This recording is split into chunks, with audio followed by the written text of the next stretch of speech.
Welcome in to our first Inside the Tigers podcast. I am Harrison Valentine, founder and editor of Inside the Tigers. We had a fun start to our series today as we welcomed a special guest. And now joining us today is ESPN and SEC Network host Peter Burns. Peter, how are we doing today?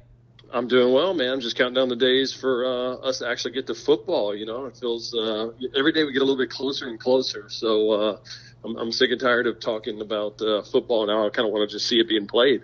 Exactly. Well, it's great to have you on as we inch closer and closer to the opening weekend. July was the last month without college football, and right when the clock hit August 1st, the day gave us the biggest story of the year so far. So before we dive into the SEC, obviously the Urban Meyer bombshell has been the headline of the week in college football. I wanted to get your thoughts on the situation in Columbus and what kind of future you think Meyer has at Ohio State and in the sport in general, if any.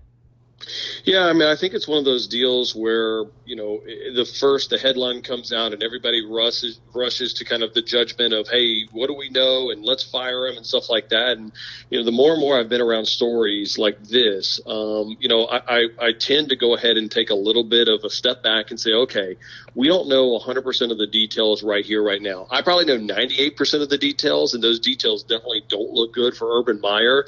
But again, I think it's one of those deals where you kind of wait for a little bit and see how they're going to handle it. I mean, the thing is that the Ohio State University already let Jim Tressel go back in the day, back in 2011, because of a tattoo gate that they had and guys getting free tattoos. And, so to think that if they're willing to let Tressel go over something as small as tattoos, you would think that they would be willing to part ways with Urban Meyer if indeed he did lie and know about this willingly over at Big Ten Media Days. So, again, it's something to where – do I think that Urban knew about it? It definitely lends itself to be that way. But really, it's hard to kind of come down unless you know 100% that's the case. And unfortunately, we don't know those details yet. So that's why unequivocally I can't say one way or another. So hate to be wish-washy on that, but I think we've kind of learned, it's best to kind of get all the facts in rather than trying to I go back and look at the Reuben Foster situation. Remember that is – Hey, everybody wanted Reuben Foster off the team at San Francisco because, hey, he had allegedly beat up on his girlfriend, and then it comes to find out the girlfriend had completely lied about it. Now, that's a completely different scenario of the Urban Meyer situation. However, what I have learned is that you can't just rush to judgment. You have to make sure you know all the details going into an important and very, very serious case like this. Exactly, and we're not going to spend a whole lot of time on this, but based on the information that's public right now, it looks like, without a doubt, Urban Meyer will not be coaching week 1 against Oregon State. Now, he's been put on paid administrative leave while they perform an investigation into the situation. They're not allowing any media availability until they make a decision, but I'd expect someone to come out before the end of the weekend. Yeah, I think that what they'll look at is, honestly, one of the things they have to look at is what the true story is, one way or another, and then find out, okay, how when you're not talking about a guy that's making $8 an hour, Exactly. We're talking $40 million buyout. So there will be lawyers involved in many different ways, and again, it's one of those situations where I kind of felt like we had a pretty clean off season. There wasn't any scandal, and sure enough, once the clock hit August, we had a monster one that's as big as probably one that we've had since Art Briles at Baylor. Now we're going to move on to the Bayou Bengals. LSU begins the season in Dallas in Jerry's World against a pretty hyped Miami team under Mark Richt. You've been pretty outspoken about your faith in the Tigers in this game. What makes you think Coach O and company are going to come out on top on September 2nd? Well, I just go back and look at it, and it's not necessarily so much about Miami, right? Because, I think Miami got a little bit better. I think they were kind of paper Tigers last year. Mm-hmm. But I think, with Rozier being their quarterback, I don't know if they had all of a sudden a game changer. They got a little bit more experience. But I'll go back and look at what LSU brings back to the table. And I think they have so much more depth on the offensive line and defensive line. And the thing that I've learned hanging out with Booger McFarland and Marcus Spears and the guys and Gene Chizik, the guy that really know football around here, They tell me that the line of scrimmage is everything. It's not, we always talk about the sexy positions as far as the quarterback, running back, wide receivers, and those are the ones we like to talk about because those are the playmakers. But at the end of the day, when it comes down to it, SEC football and good college football is one in the trenches. And so I look at LSU having a lot more or a decent amount more depth on the offensive line. And more importantly, defensively, I just think that they played some guys that they probably didn't want to have to play last year. And now they only get a little bit better in those positions. So, combine that with the fact that I think the quarterback position should at least be somewhat of an upgrade. So let's say, at a bare minimum, Miles Brennan in 2018 should be better than Miles Brennan in 2017. Exactly. He's more comfortable. You combine that with, I think a possible upgrade from Danny Etling to Joe Burrow. Mm-hmm. Now, Etling did a good job, right? This was not Danny Etling was a horrendously bad quarterback. It's just I think Burrow has a little bit more upside than Etling did as far as talent wise. So if that being the case, you have to think that position got a little bit better. So, if I go into the fact of, I don't think Miami got night and day better, but I think LSU did in the more important position groups. To me, it just smells like an LSU thumping whenever they open up against Miami. Yeah, and then other than a report just came out that their starting guard, Ed Ingram, is going to be indefinitely suspended. The defense under Dave Aranda is going to be an elite unit again. The wide receivers are probably the deepest and most talented group they've had since Odell and Jarvis, but they do enter the season without a proven and flashy, decorated running back like they're used to, like Geis and Fournette, and their schedule is just outright brutal. So it should be interesting to see how the season plays out. Not many people are giving the Tigers a chance to win more than 8 games, and to be honest, it's tough when you look at who they play week in and week out. It's not like it's talent shortage. It's just one of those schedules where you're trying to scrap together a few wins here and there, and I feel like LSU, unlike Alabama, has always had to play tough schedules year in and year out. And this year they decided, hey, let's add the SEC champions in Georgia. This is a situation for LSU where I call it a tread water year for Ed Orgeron, because I think that did the team get better from 2017 to 2018? Absolutely. Did the coaching staff get better? Well, while people may not say that Ensminger is a huge, marquee hire like Matt Canada was, I think Orgeron's more comfortable with them. I know that offense was humming pretty good outside of the Alabama game when Ensminger called the offense back in the interim year. So, again, all signs point to this team getting better. However, you can't afford this team to go 4-8. You need this team to win 7-8 games, because I think, with the recruiting classes that are coming in for Orgeron, it's only going to get better. And you can't hire a coach in Ed Orgeron who's a known recruiter and not give him time to recruit. So this may be the sad situation where the record may not be better for the LSU Tigers, but the team itself got better. Yeah, I also think it speaks to the magnitude of the first game against Miami, really getting off on good footing. I think Joe Burrow is flying under the radar and has the possibility to surprise a lot of people this fall. He's been learning under Meyer, who's, regardless of the news at the moment, has been known as one of the great quarterback developers. We're going to switch gears off the Tigers for the moment. I was also at Media Days a few weeks ago, and it was my first time at the event. What were your thoughts on the move to Atlanta, and how would you say it compares to your experience in Hoover? I thought it was just an awesome, well-done week.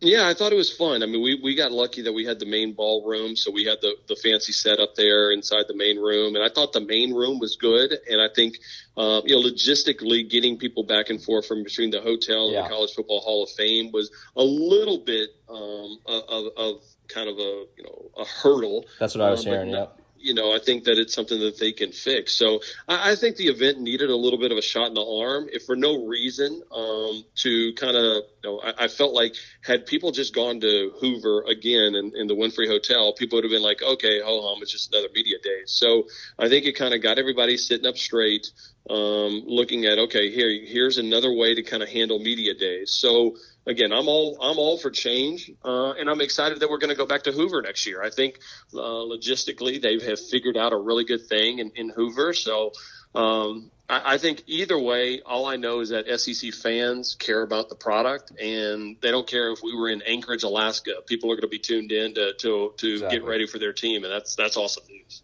Yeah, while I was there in the main room, I think you could feel everyone was really anxious to see who was going to ask Saban the first quarterback question. There was a palpable buzz on Saban Day. Jalen Hurts' record at Alabama is 26-2, but do you think it's to his job to lose down in Tuscaloosa? Why or why not? I mean, I think honestly, it's still Jalen's job to lose. I mean, to me, you at least know the commodity that is Jalen Hurts. You know that he's probably not going to lose you any games. But when push comes to shove, he may not offensively be good enough to win a college football playoff. I mean, that's the reason why Saban gave him the hook last year. I mean, so to me, it's all for – I mean, Nick, the easiest thing for Nick Saban to do right here now is to say Jalen's my starter and Tua has to beat him out. Now – from everybody that tells me when they watch practice, Tua is head and shoulders above Jalen. Yeah.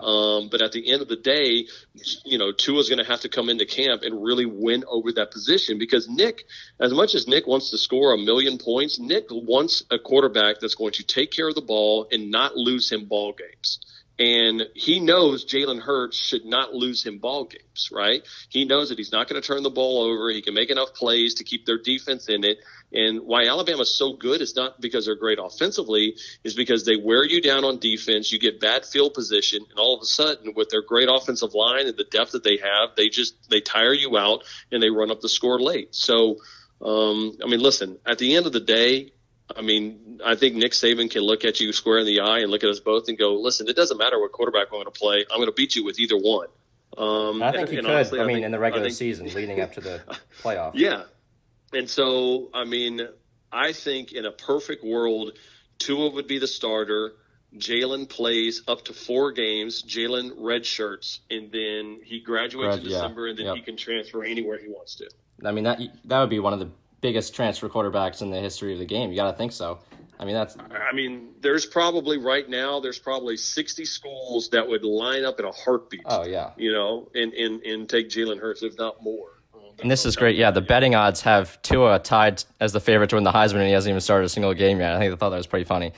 Now, 2 more quick ones for you. Obviously, we've got 6 new coaches in the conference. Who of the 6 do you think will have the quickest success? Is it Jimbo, Moorhead, Pruitt? Who's your guy? And my bet's on Jimbo. The recruiting success has been at a high level, currently sitting at the number 2 class for 2019, but I was also really impressed with Joe Moorhead at Media Days. Yeah, I mean, Moorhead just looked like a duck in water, right? Like he just looked like a Mississippi State coach. Yeah. No nonsense. He's going to get those guys going. I mean, Mullen was always kind of interesting because he was kind of like the Hollywood guy in Starkville, and he was kind of like the salesperson. Moorhead just like, hey, man, I got a good team, so we're going to play well. I think for Jimbo, it's going to be 2020. I mean, I think it's going to take him 2 years to get better to where the level, because the level and expectation for A&M is not winning 8 or 9 games. It's winning an SEC championship. And I don't know if they have that in College Station right now. So, I mean, the idea of success for Jimbo is defined differently than success for any of the other coaches. I mean, you don't pay a guy $75 million to play, to win 9 games. You pay him $75 million guaranteed to win a national championship, or at least be in the idea of one. So if I had to actually say which one has the most success early, I'm actually going to say it's Dan Mullen at Florida. I think that's, they has a lot of talent over there. He just got Van Jefferson. They got another wide receiver. I think he'll be able to at least work with Felipe Franks to make him look a little bit better. So I think that they could easily go from 4 wins to 8 wins kind of overnight. And all of a sudden then get into a better situation when it comes to, 2019 and beyond. Yeah, and LSU's beaten A&M every single year since they've entered the SEC. And I think now that Jimbo's in town, it's going to be much harder to keep that streak alive. And before I let you go, as a fellow golfer myself, I want to ask, how's the game right now? It's brutal, man. I almost got beat by McElroy, and that almost made me throw my clubs I saw away, your tweet about his hole-in-one. Have you recovered from that yet? No, I'm not. I'm upset about that. Well, that's the whole deal. Like, go enjoy your golf right now. Get it in. Go out to U Club. Go play all the courses out there. Because once you have a kiddo, so I got a 9-month-old daughter now, you realize being away from the house for 5-6 hours, man, you don't really have those opportunities anymore. So, now at least I have a built-in excuse of why my swing is, okay.